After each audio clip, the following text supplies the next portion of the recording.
transformação plástica. Nós, quando a gente ganhou o sindicato, a gente não perdeu trabalhadores. A gente tinha uma média de 35 mil trabalhadores e hoje a gente tem uma média de 35 mil trabalhadores. Por quê? Porque muitas empresas fecharam, mas muitas empresas chegaram na categoria. E o impacto das crises econômicas, as empresas já tinham enxugado. Quando foi ali pela década de 90 que eles fizeram aquela estruturação produtiva, eles já tinham enxugado ali quase que no limite o número de trabalhadores e trabalhadoras. Com esse enxugar no limite, as grandes empresas mantêm basicamente o número de trabalhadores a tempos. E as pequenas, elas também vão se mantendo ali até desaparecerem. Tem muita fábrica que não existe e desaparece. Né? Uma fábrica que tinham muitas fábricas que fabricavam embalagens para lixo. Aí me aparece um embalixo lá em Campinas, que é gigante. E começa a distribuir nos supermercados, e começa a distribuir. Então essas empresinhas menores vão sumindo. Empresa que fabricavam, deixa eu pensar aqui alguma coisa que desapareceu. As de tinta, basicamente, de tinta automotiva, elas diminuíram muito, mas aqui teve mais crise, foi a de tinta para impressão. Agora me lembrei uma que é importante. Tinta para jornais e revistas. Com o advento da internet, só as pessoas que têm mais de 50 anos, que leem jornal e que olham revistas e não sei o que, a grande maioria da juventude está olhando tudo via celular, via tablet, computador, ninguém mais. Então, tem uma empresa lá em Cotia que chama Flint, e o nome é daquela região Flint lá nos Estados Unidos, que é daquele grupo Flint lá dos Estados Unidos. Ela já teve 400 trabalhadores. Hoje ela está com 100 trabalhadores, porque ela fabrica tintas também para latinha, para lata de refrigerante, de cerveja. Então ela migrou da produção dela, que era de tinta para impressão, de jornal e de papel, para a impressão de embalagem de alumínio. Então a gente não teve uma mudança do número de trabalhadores, a gente tem uma mudança um pouco do perfil.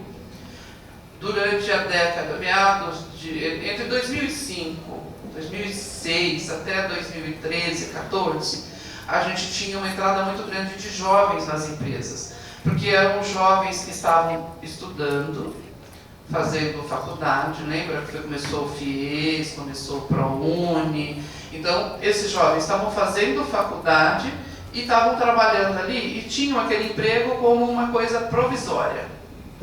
Estavam ali passando o tempo da faculdade e posteriormente teriam empregos melhores, teriam cargos melhores, já que teriam estudado e se formado.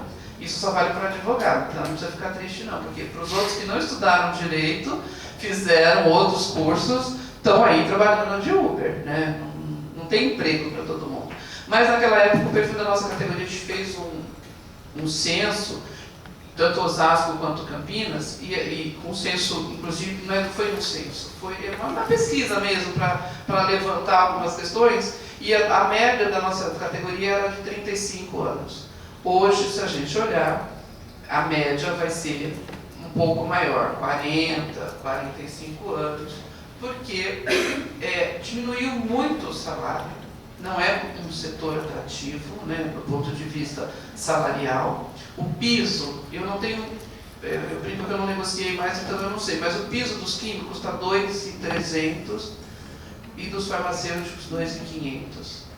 2.300, 2.500. Então não é salário atrativo para as pessoas, porque a pessoa tem que ficar 8 horas, 9, na verdade são 10 horas dentro da empresa.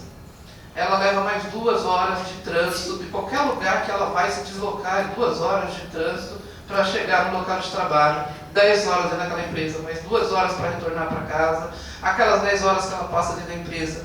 Nos últimos anos, a questão do assédio aumentou demais, a questão das exigências de produção aumentou demais. Eles reduziram o número de trabalhadores, aí quando eu digo eles, vocês entendem que é os patrões, óbvio, né?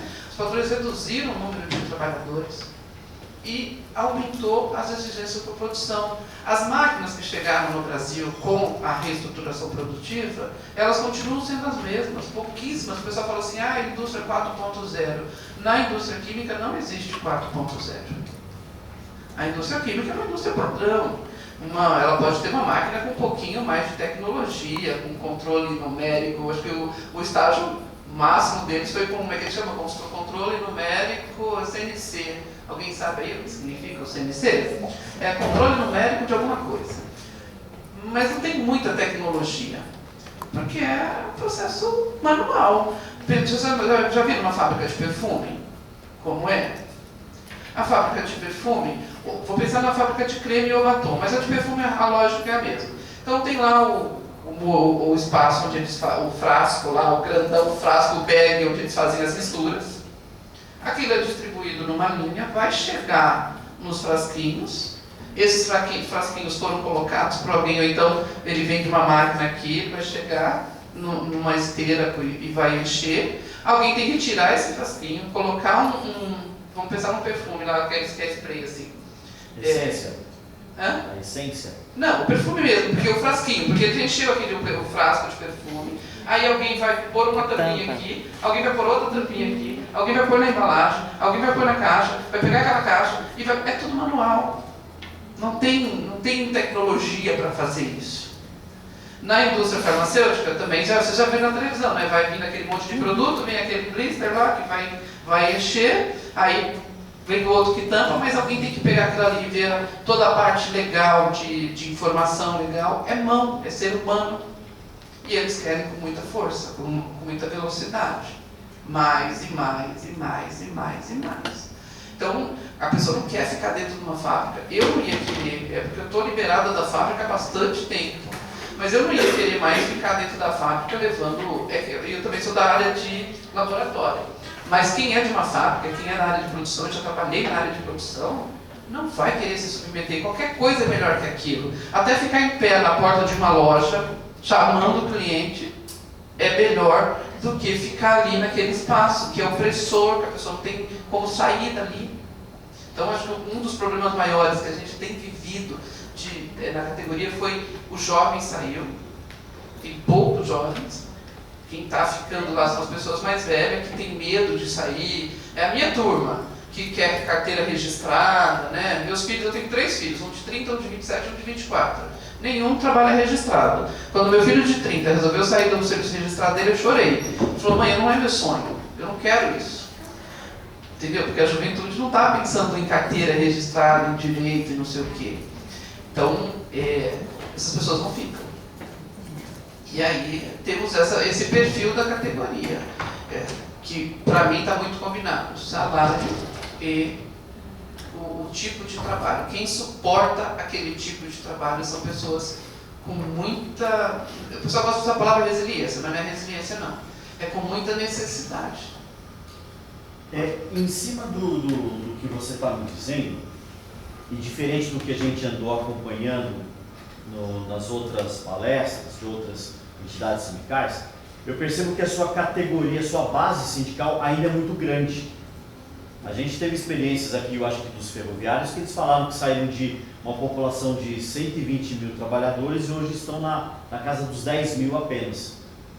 Então, me parece que a realidade da sua entidade é muito diferente. Por outro lado, o que você pode dizer para a gente a respeito dessa fragmentação da categoria? Porque você está falando de químicos, farmacêuticos, Cosmético. e cosméticos. E eu sei que é uma área que recebe muitos ataques de outras pretensões. Por exemplo, aqueles que vão querer formar um sindicato só dos farmacêuticos ou só da indústria cosmética. O que você me fala sobre o que isso está acontecendo e o que você pensa sobre isso? A nossa categoria no estado de São Paulo, tanto a FETIQUIM quanto a FEQUINFAR, se juntar as duas federações, a gente tem mais ou menos uns 120 mil trabalhadores. Então, é uma categoria grande como eu disse, pelo tipo de produção. Requer muita, a gente fala que é intensivo em força de trabalho, né? São categorias intensivas em força de trabalho e não em tecnologia. Então, por isso tem bastante gente aí. Como existe duas federações, a FEQUINFAR é filiada à Força Sindical, A FETICIM, que é a federação que eu faço parte, eu dirijo junto com outras pessoas, o nosso sindicato está junto, é um conglomerado que está a CUT, nós da Intersindical, e o Sindicato dos Químicos de São José dos Campos, que é filiado à Conlutas, a CSP Conlutas. Então, isso fez com que houvesse um certo acordo tácito em relação à base. Ninguém disputa a base de ninguém. Se tiver alguma disputa, é de alguém aventureiro, que não conhece a realidade, ou então alguém que realmente quer subverter essa ordem. Mas já tem, desde que a FETICIM tem 10 anos, 11 anos, não tem mais, está bem definido. Os sindicatos que são filiados à FETICIM são Osasco, Campinas, Vinhedo, São Paulo, ABC, São José e Jundiaí. Jundiaí é um caso à parte, que eles eram filiados à Força Sindical, tiveram uma briga interna lá e saíram e foram para a CUT. Mas esses sindicatos, os outros fora Jundiaí, todo mundo sempre foi filiado oriundos da CUT. Então não existe, diferente de outras categorias, a gente não tem. Agora, mas não quer dizer que dentro das empresas não existam outros sindicatos. Existem sindicatos dos motoristas, que nas empresas onde tem muito trabalho de movimentação de empilhadeira, a gente tem uma empresa em Osasco que tem mais de 100 empilhador. Depois de uns 15 anos para cá, os empilhadores passaram a ser representados pelo sindicato de motorista. Então, tem lá o sindicato de motorista, tem os sindicatos de terceiros, mas eles não atuam. Quem atua naquelas bases somos nós. Os motoristas atuam, mas os outros sindicatos não têm.